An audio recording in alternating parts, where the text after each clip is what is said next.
Before to wash the dishes, make sure you have personal protective equipment, apron to serve your protection and avoid skin irritation, and hairnet for the falling hair.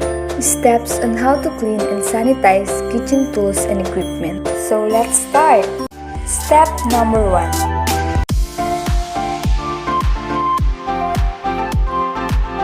The first one is the sorting or the segregation of glassware for glass, silverware for spoon and fork, and chinaware for plates. Step number 2. Second is the scraping or the removal of food residue.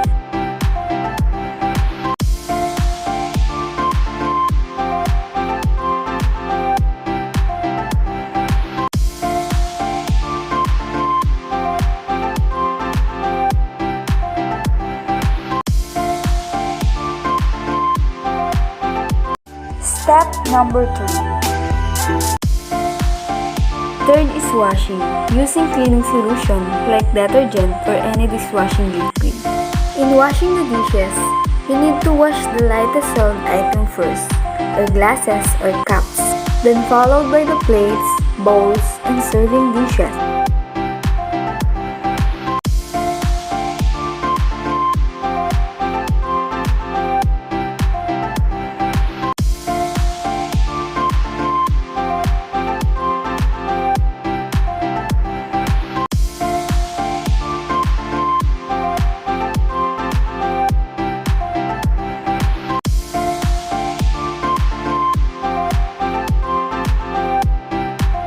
Wash pots and pans last.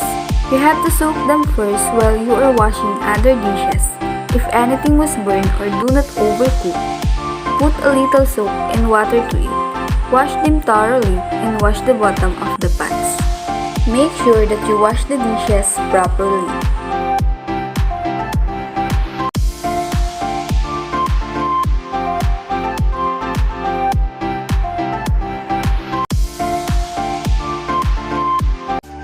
Step number 4. Fourth is rinsing.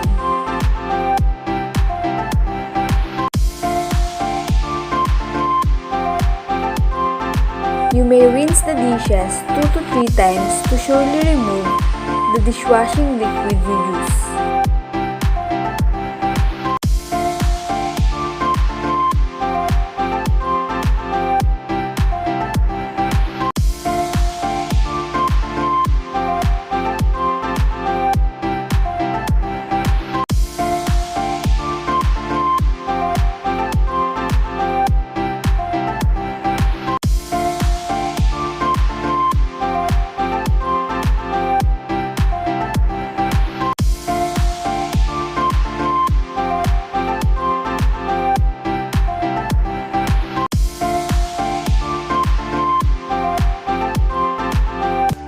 Step number 5.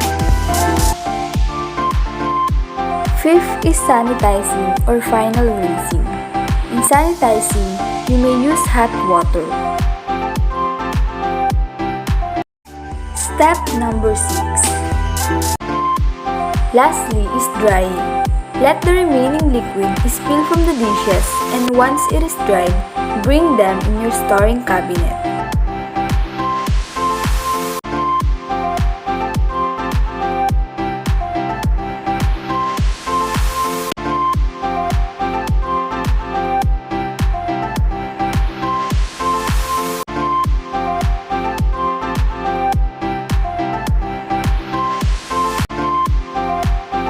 Then after washing the dishes, you also need to clean the equipments, sponge, rag, and sink.